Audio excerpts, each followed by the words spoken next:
إن الحمد لله نحمده ونستعينه ونستغفره ونعوذ بالله من شرور أنفسنا وسيئات أعمالنا. من يهده الله تعالى فلا مضل له ومن يضلل فلا هادي له، وأشهد أن لا إله إلا الله وحده لا شريك له، وأشهد أن محمدًا عبده ورسوله. يا أيها الذين آمنوا اتقوا الله حق تقاته ولا تموتن إلا وأنتم مسلمون. يا أيها الناس اتقوا ربكم الذي خلقكم من نفس واحدة وخلق منها زوجها وبث منهما رجالا كثيرا ونساء، واتقوا الله الذي تساءلون به والأرحام إن الله كان عليكم رقيبا. يا أيها الذين آمنوا اتقوا الله وقولوا قولا سديدا يصلح لكم أعمالكم ويغفر لكم ذنوبكم، ومن يطع الله ورسوله فقد فاز فوزا عظيما. أما بعد، فإن أصدق الحديث كلام الله عز وجل، وخير الهدي هدي محمد صلى الله عليه وآله وسلم، وشر الأمور محدثاتها، وكل محدثة بدعة، وكل بدعة ضلالة، وكل ضلالة في النار. ثم أما بعد، فقد قال رب العالمين سبحانه: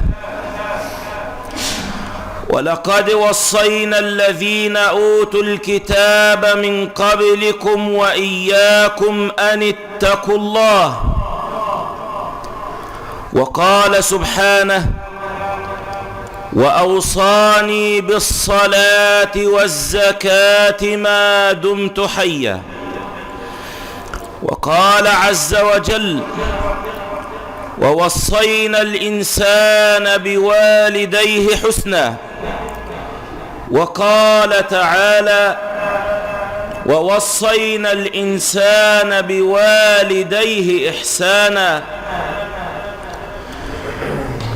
ووصى نبينا صلى الله عليه وآله وسلم وصايا،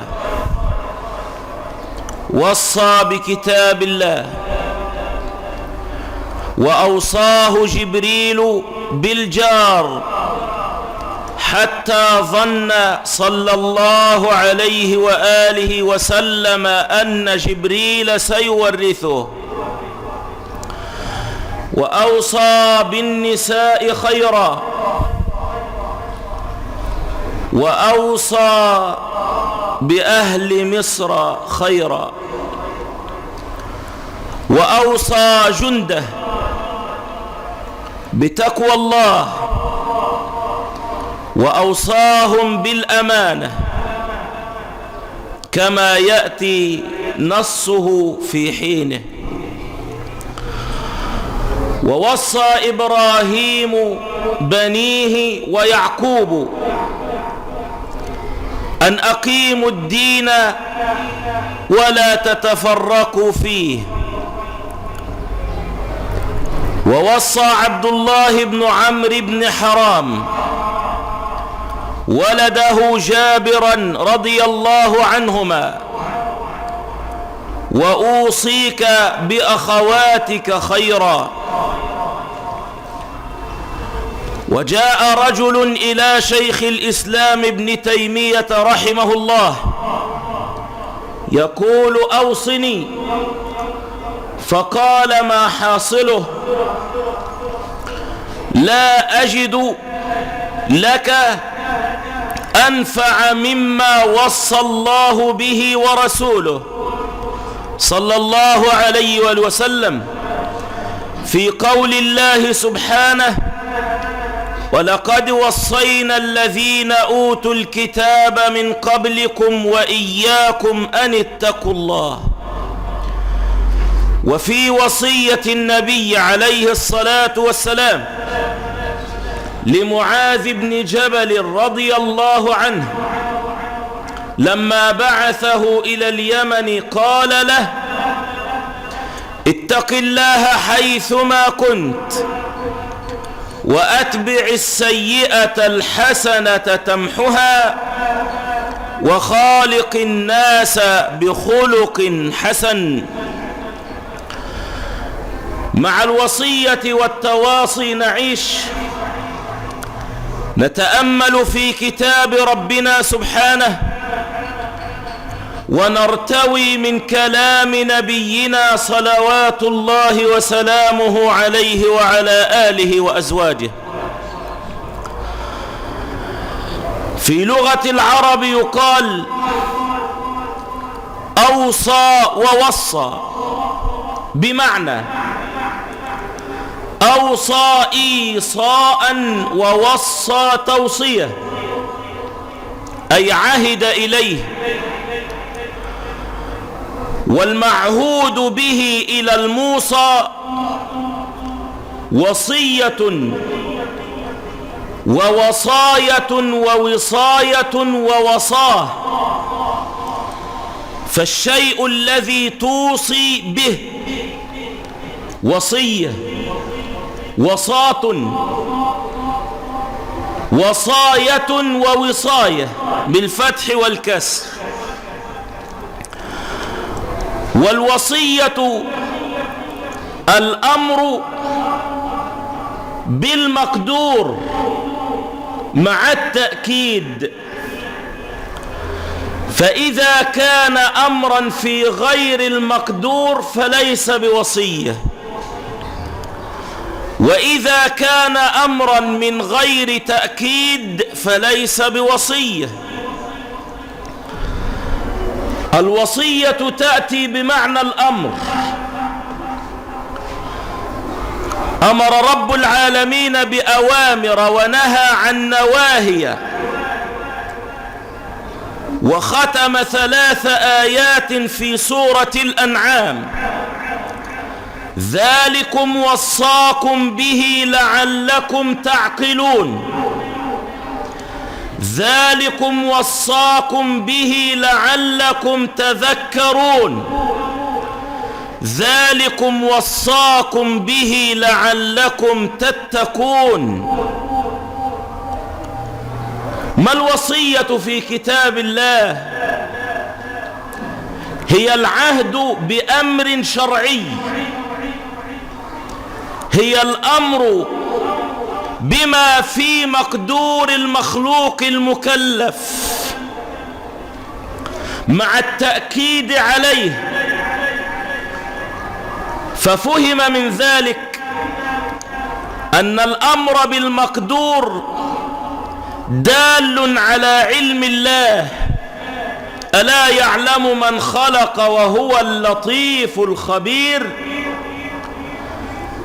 أن الوصية بما يكون مقدورا دالة على لطفه ورحمته وإحسانه، فلم يكلف بما لا يطيقه المكلف، بل كلف بما يطيقه ويقدر عليه. تعال مع بعض الآيات لنرى الوصية في الكتاب العزيز. وصى بالتقوى، وقبلها بين عموم ربوبيته وشمول ملكه ليبين كيف يتصرف كيفما شاء، ليبين طلاقة تصرفه كونا وشرعا. ولله ما في السماوات وما في الأرض. ملك واسع، عموم الملك والملك، ولله ما في السماوات وما في الأرض. ولما كان الملك كله له وحده، وهو خالق الخلق وحده، وهو العليم بهم الرحيم بهم الرؤوف بهم اللطيف بهم، أمرهم بأمر فيه ملاك الخير كله. ولقد وصينا الذين أوتوا الكتاب من قبلكم وإياكم، فشملت الوصية السابقين الأولين واللاحقين الآخرين. بماذا وصاهم؟ أن اتقوا الله بتوحيده، بطاعته فيما أمر، بالانتهاء عما نهى عنه وزجر، بمحبته، بالخوف منه إلى آخره. وإن تكفروا لا تعملوا بالتقوى وتشركوا به ما لم ينزل به سلطانا، فإن لله ما في السماوات وما في الأرض.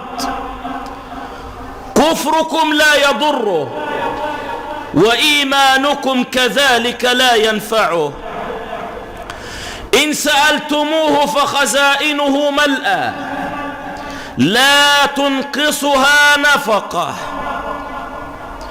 وإن تكفروا فإن لله ما في السماوات وما في الأرض، وكان الله غنيا حميدا، غنيا بأسمائه وصفاته وأفعاله، غنى الأسماء وغنى الصفات وغنى الأفعال، غنى الذات، غنى الصفات، غنى الأفعال.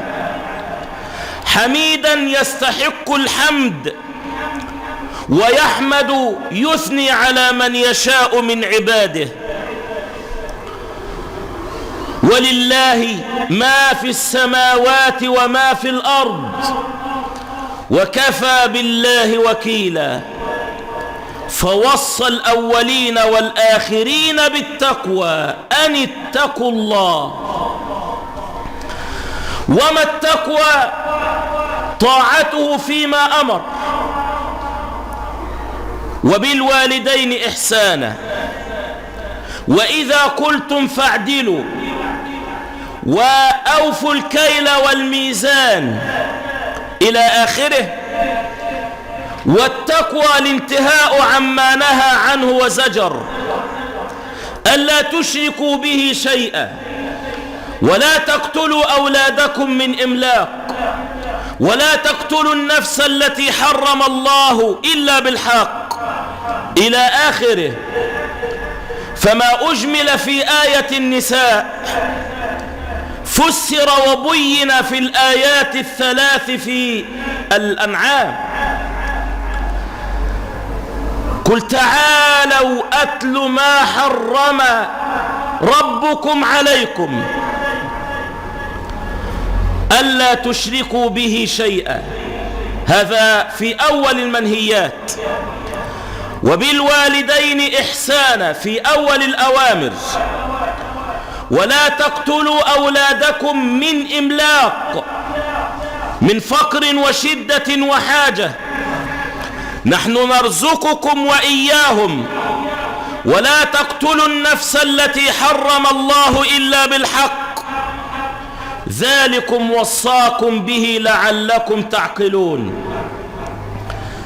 فهذه وصيته بتوحيده ألا نشرك به شيئا، بالبر والإحسان بالوالدين، برعاية الأولاد، بتحريم قتل النفس إلا بالحق.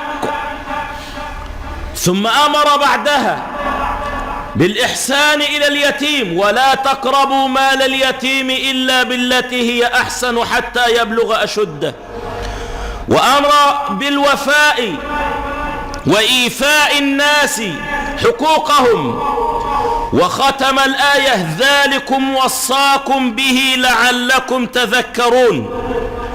ثم ختم الثلاث بقوله: وأن هذا صراطي مستقيما فاتبعوه ولا تتبعوا السبل فتفرق بكم عن سبيله ذلكم وصاكم به لعلكم تتقون. ولعل متدبرا يتدبر فيسأل: قدم العقل وثني بالتذكر وثلث بالتقوى، لعلكم تعقلون لعلكم تذكرون لعلكم تتقون.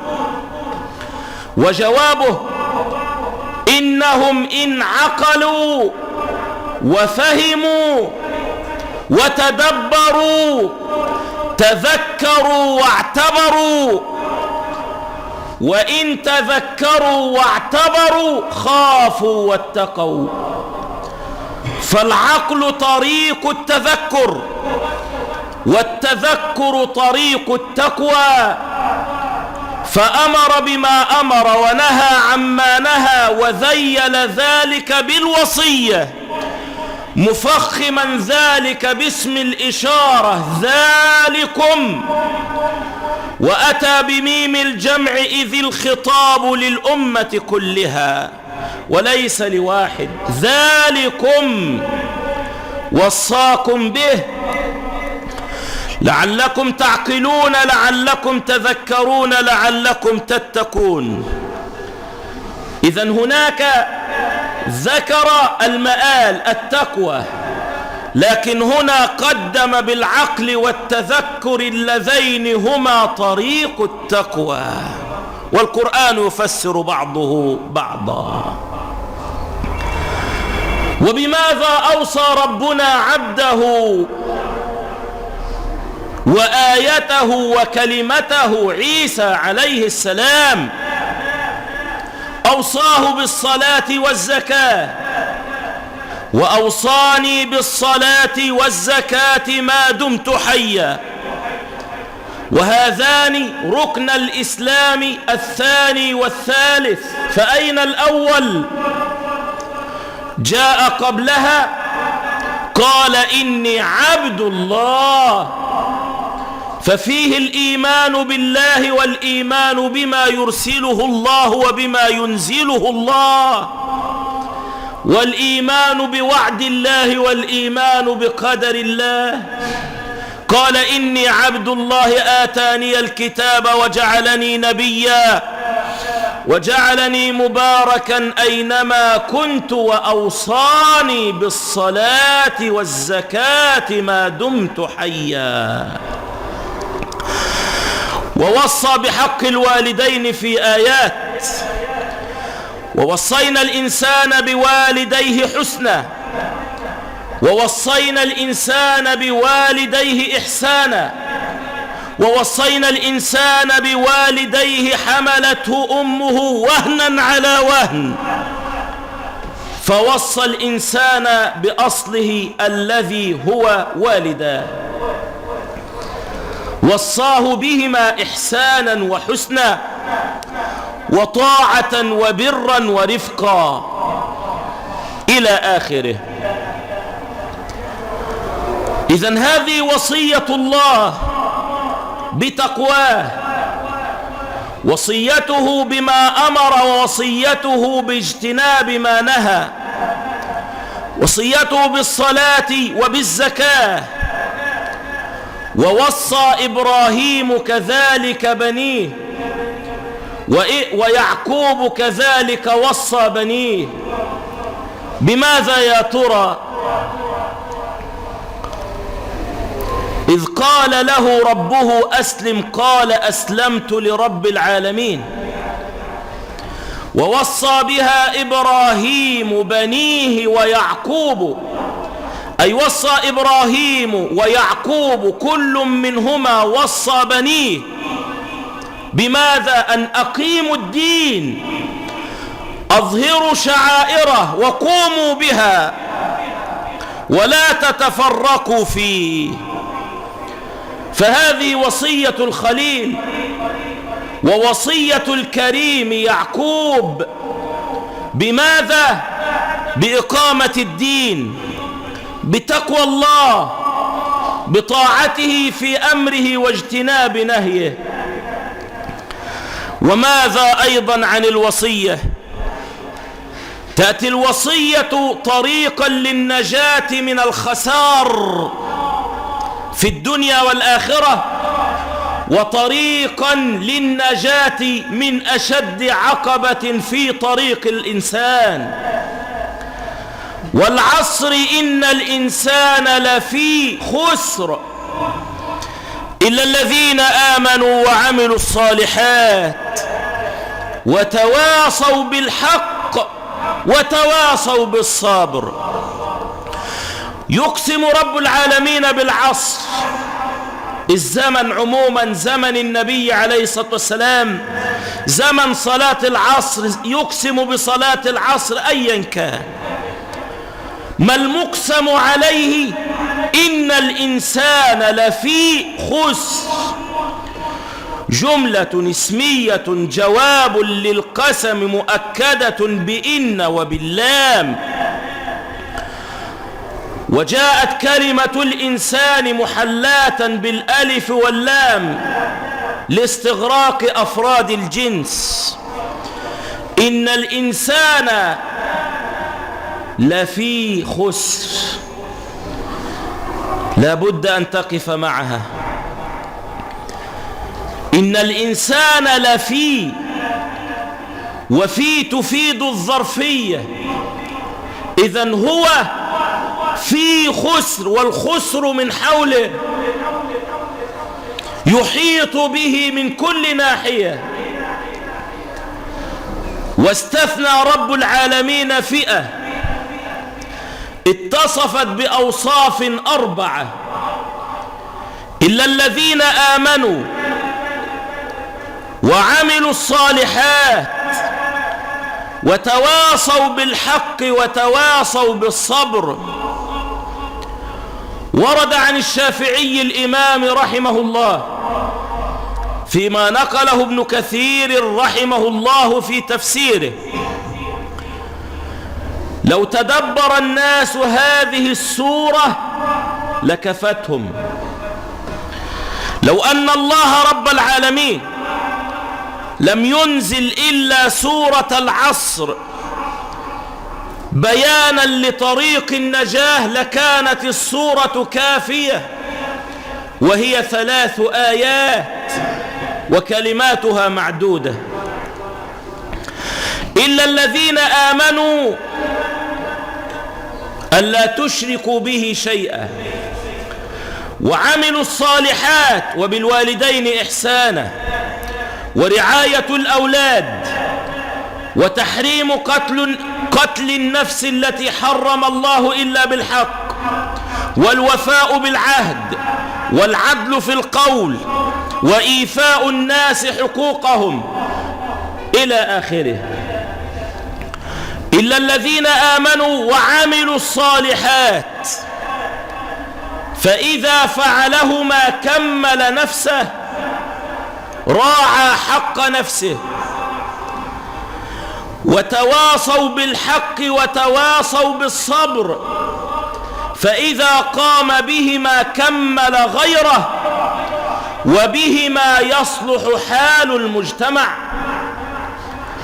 فبالأولين تصلح حاله بالإيمان وعمل الصالحات، وبالتواصي بالحق والصبر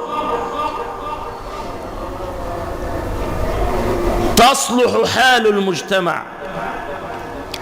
إلا الذين آمنوا وعملوا الصالحات وتواصوا.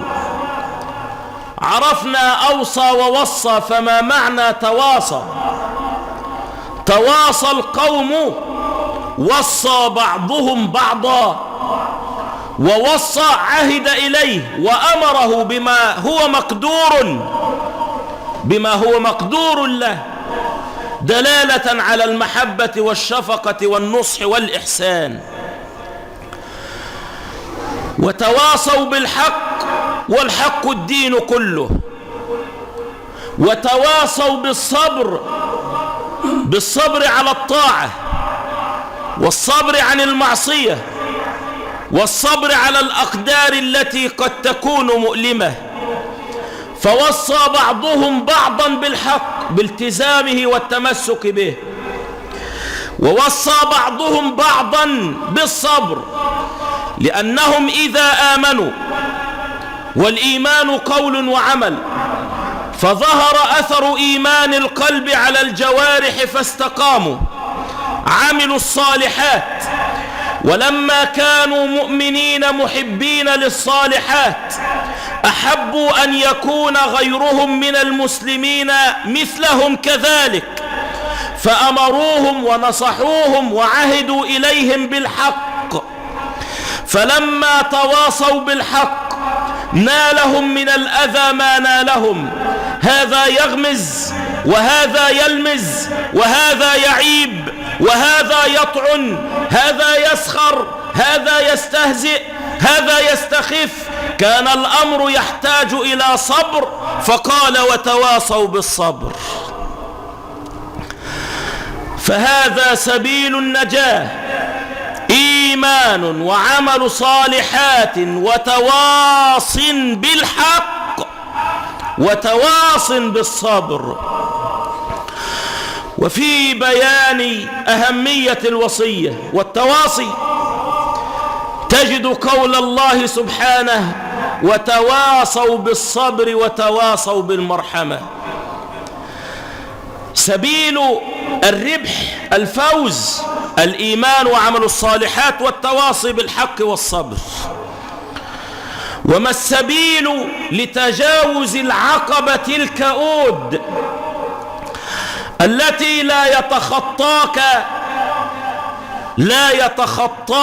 يتخطاها بك ولد ولا مال، لا ينفعك حينئذ مال أو بنون أو زوجة أو والد. ما السبيل إلى اجتيازها؟ فلاقتحم العقبة وما أدراك ما العقبة، فك رقبة أو إطعام في يوم ذي مسغبة مجاعة، يتيما ذا مقربة قريبا لك، أو مسكينا ذا متربة ذا حاجة. وهذه لا تغني ولا تنفع إلا بالإيمان.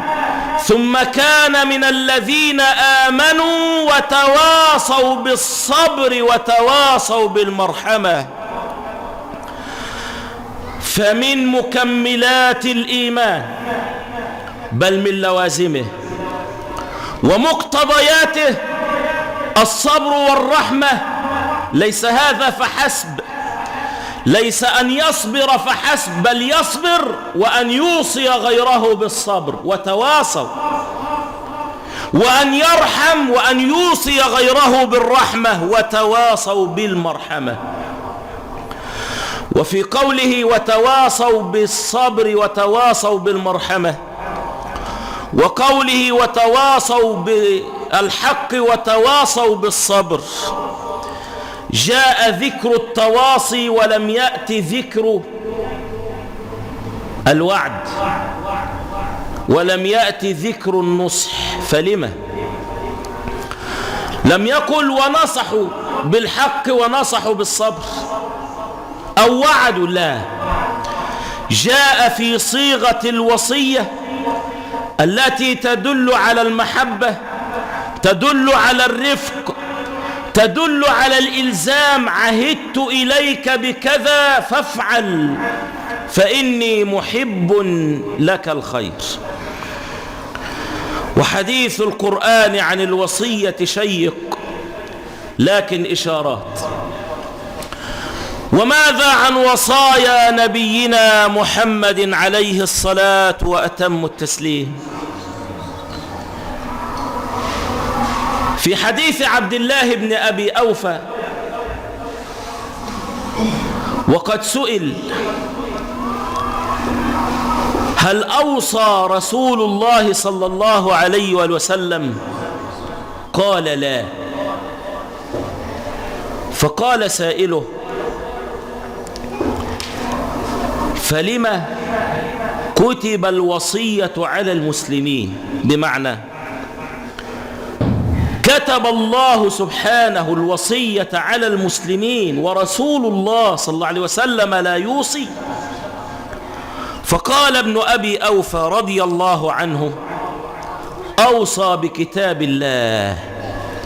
والحديث في الصحيحين، يخرجه البخاري في كتاب الوصايا وفي كتاب فضائل القرآن، ويبوب فيقول: باب الوصاة بكتاب الله. يوصي نبينا صلى الله عليه وسلم بماذا؟ بكتاب الله، بتكريمه وتعظيمه وتلاوته وتدبره والعمل به، وألا نسافر به إلى أرض الكفار، وإعلائه وتحكيمه بين الناس وتدبر أمثاله والاتعاظ بمواعظه إلى آخره. فوصية بكتاب الله. وبماذا أوصى رسول الله عليه الصلاة والسلام؟ أوصى في القتال بالإحسان إلى غير المقاتل، وبالإحسان إلى المقاتل إذا قتل. في حديث بريدة ابن الحصيب الأسلمي رضي الله عنه قال: كان رسول الله صلى الله عليه وسلم إذا أمر رجلا على جيش أو سرية أوصاه بتقوى الله في خاصة نفسه، يعني في نفسك اتق الله، وبمن معه من المسلمين أوصاه بهم، ثم قال: اغزوا بسم الله في سبيل الله، اغزوا بسم الله في سبيل الله، قاتلوا من كفر بالله. وماذا بعد؟ قاتلوا، سفك دماء، قاتلوا من كفر بالله، ولا تغلوا ولا تغدروا ولا تمثلوا ولا تقتلوا وليدا. صلوات الله وسلامه عليه الذي بعث رحمة للعالمين. وأنت تخرج مقاتلا أخلص، أغزو بسم الله في سبيل الله، لا تبتغي مغنما ولا شهرة ولا قيلا، قاتل من كفر بالله. فإذا كان قتال فلا تغلوا، لا يأخذن بعضكم شيئا من الغنيمة إلا بعد جمعها وتوزيعها، ولا تغدروا، أوفوا بالعهود والعقود، ولا تمثلوا، إذا قتلتم كافرا فلا تجدعوا أنفا أو أذنا، ولا تقتلوا وليدا وإن كان أبواه كافرين فلا ذنب له، صلوات الله وسلامه عليه. هذه وصياته للمجاهدين. يا داعش، قرأتم وصية رسول الله؟ يا خوارج، قرأتم وصية محمد بن عبد الله؟ غزوتم وقاتلتم في سبيل الله وسميتم الله لتكون كلمته العليا أم طاعة لمأفون غبي مختبئ في الكهوف؟ الله المستعان. وبعد أوصى بالنساء، حديث بريدة في الصحيح، وأوصى بالنساء كما في حديث أبي هريرة في الصحيحين: استوصوا بالنساء خيرا،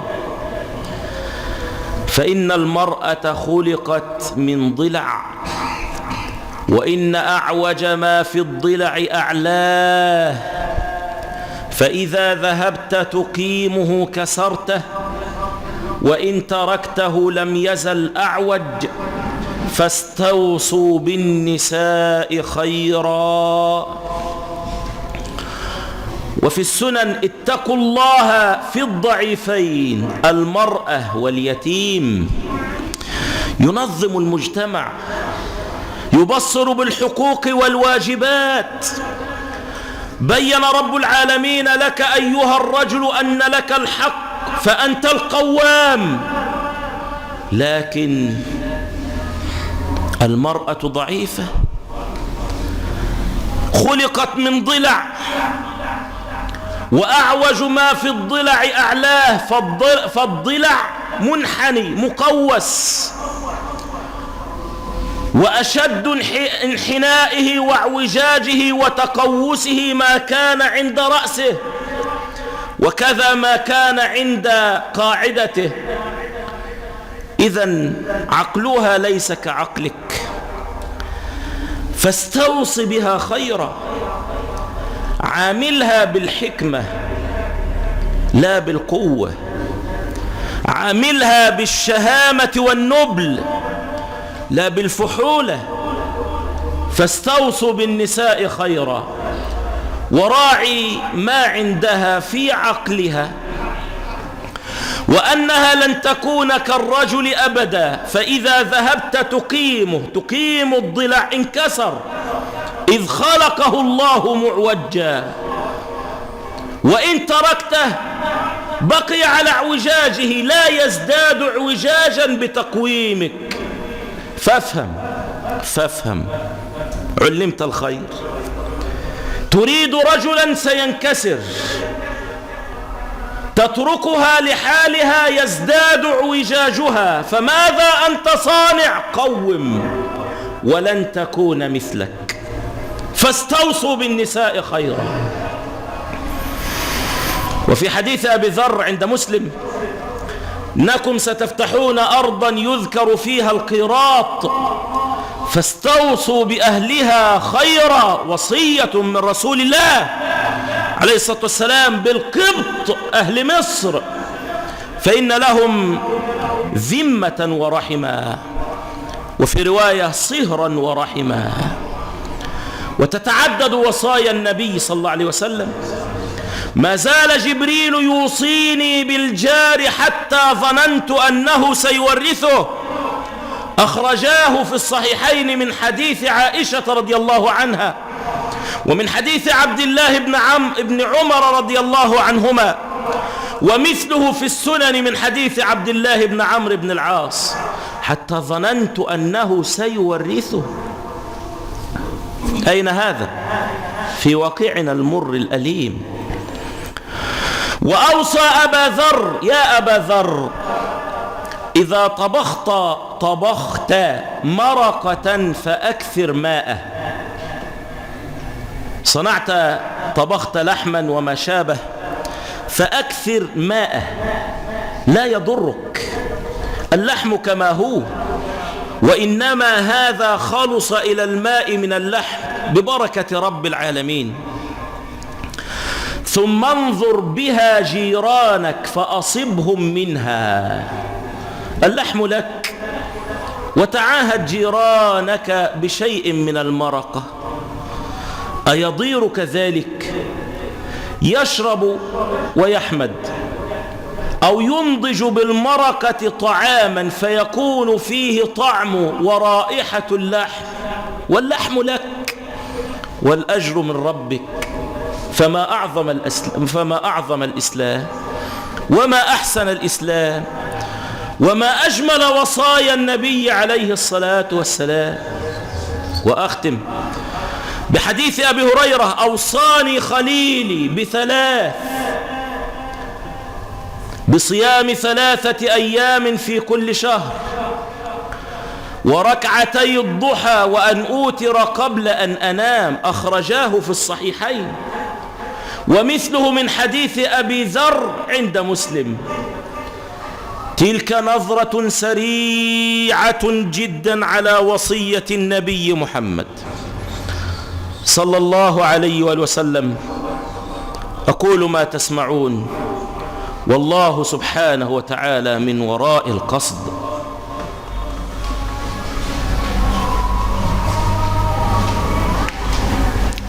الحمد لله رب العالمين، أوصى الأولين والآخرين بالتقوى وأمر بها، وجعلها سبيل النجاة في الدنيا والآخرة. وأشهد أن لا إله إلا الله وحده لا شريك له، وأشهد أن محمدا عبد الله ورسوله. أوصى بكتاب الله، وأوصى بالنساء، وأوصى بأهل مصر، وأوصى بالجار، وأوصى بعبادة الله صلوات الله وسلامه عليه. وبعد، فهذان إبراهيم ويعقوب عليهما السلام يوصيان بالتوحيد وإقامة الدين. وكذا وصى لقمان ولده وهو يعظه: يا بني لا تشرك بالله إن الشرك لظلم عظيم، ووصينا الإنسان بوالديه، الآيات. وتتعدد وصايا لقمان في موضوع شيق تحتاج إلى تأمله وتدبره، في علاقة العبد بربه، وعلاقة العبد بوالديه، وعلاقة العبد بأفراد مجتمعه، حتى في الصوت، حتى في المشي. واقصد في مشيك واغضض من صوتك، إن أنكر الأصوات لصوت الحمير. وهذا جابر بن عبد الله كما في الصحيحين يذكر لنا وصية أبيه عبد الله بن عمرو بن حرام. لما كانت ليلة أحد استدعاه أبوه وقال: يا بني، إني لا أترك بعدي أحدا أعز علي منك غير نفس رسول الله عليه الصلاة والسلام. يعني أنت أعز الناس عندي إلا رسول الله، فهو أعز عندي منك يا ولدي. وهو ولده الوحيد، ابنه الوحيد. قال: يا بني، أراني أقتل في أول من يقتل من أصحاب النبي عليه الصلاة والسلام،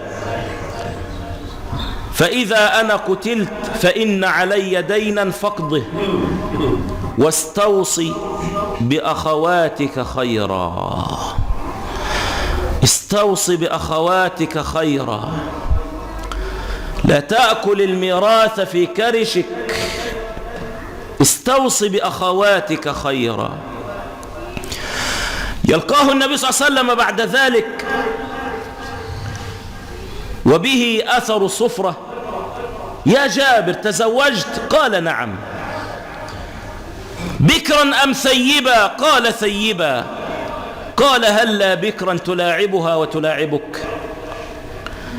إنه آثر أخواته على نفسه، ترك له أبوه 6 أخوات و3 عمات، فمجموع النسوة 9، فآثرهن على نفسه وتزوج ثيبا ترعاهن. يا آكل حق أخواتك، استوصي بأخواتك خيرا. فالله المستعان. وأختم بكلام جميل. هذا شاعر يوصي امرأته وصية عجيبة في كيفية التعامل بينهما. قال: خذي العفو مني تستديمي مودتي، ولا تنطقي في ثورتي حين أغضب. ساعة العفو عنية، وساعة الغضب إياك أن تقتربي من الأسد الهصور، ينهشك بأنيابه أو يمزقك بمخالبه. واضح؟ خذ العفو مني تستديمي مودتي، ولا تنطقي في ثورتي غضبي. وقيل سوءتي، يعني لما أغضب أسوء، يسوء خلقي حين أغضب. وذكرت كتب الأدب أن عمرو بن حجر الكندية ملك كنده خطب أم إياس بنت عفو الشيبانية، فلما حان وقت زفافها إلى عرسها زوجها خلت بها أمها أمامة بنت الحارث فأوصتها وصية. اسمع اسمع، أي بني، إن الوصية لو تركت لفضل أدب لتركت ذلك لك، لكنها تذكرة للغافل ومعونة للعاقل. ولو أن امرأة استغنت عن الزوج لغنى أبويها وشدة حاجتهما إليها كنت أغنى الناس عنه، ولكن النساء للرجال خلقن ولهن خلق الرجال. أي بني، إنك فارقت الجو الذي منه خرجت، وخلفت العش الذي فيه درجت، نموت وكبرت إلى وكر، بيت الزوجية، إلى وكر لم تعرفيه وقرين لم تألفيه، فأصبح بملكه عليك رقيبا ومليكا، فكوني له أمة يكن لك عبدا وشيكا، أي سريعا. واحفظي له خصالا 10 يكن لك ذخرا.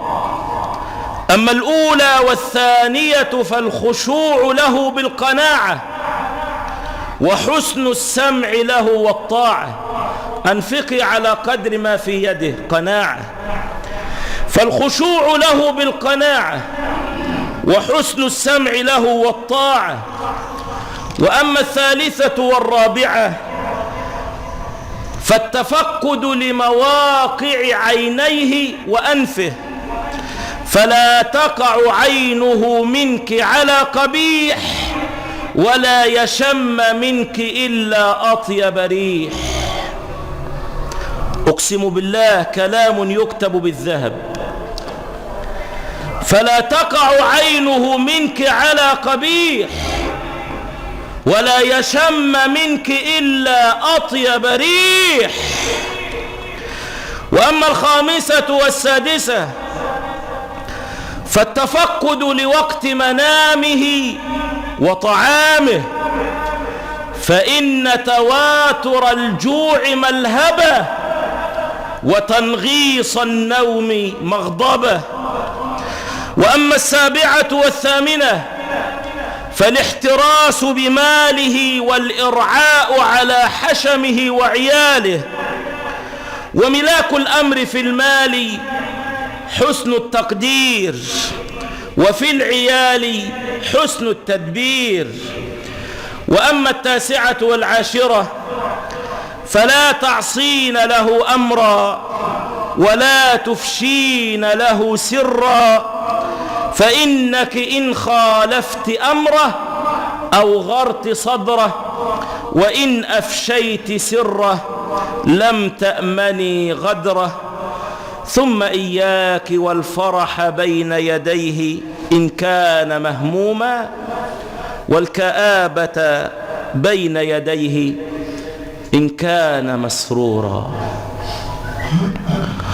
وصلى الله وسلم وبارك على نبينا محمد وآله، ونسأله سبحانه أن نكون من الذين آمنوا وعملوا الصالحات وتواصوا بالحق وتواصوا بالصبر، والحمد لله أولا وآخرا سرا وظاهرا، والحمد لله رب العالمين.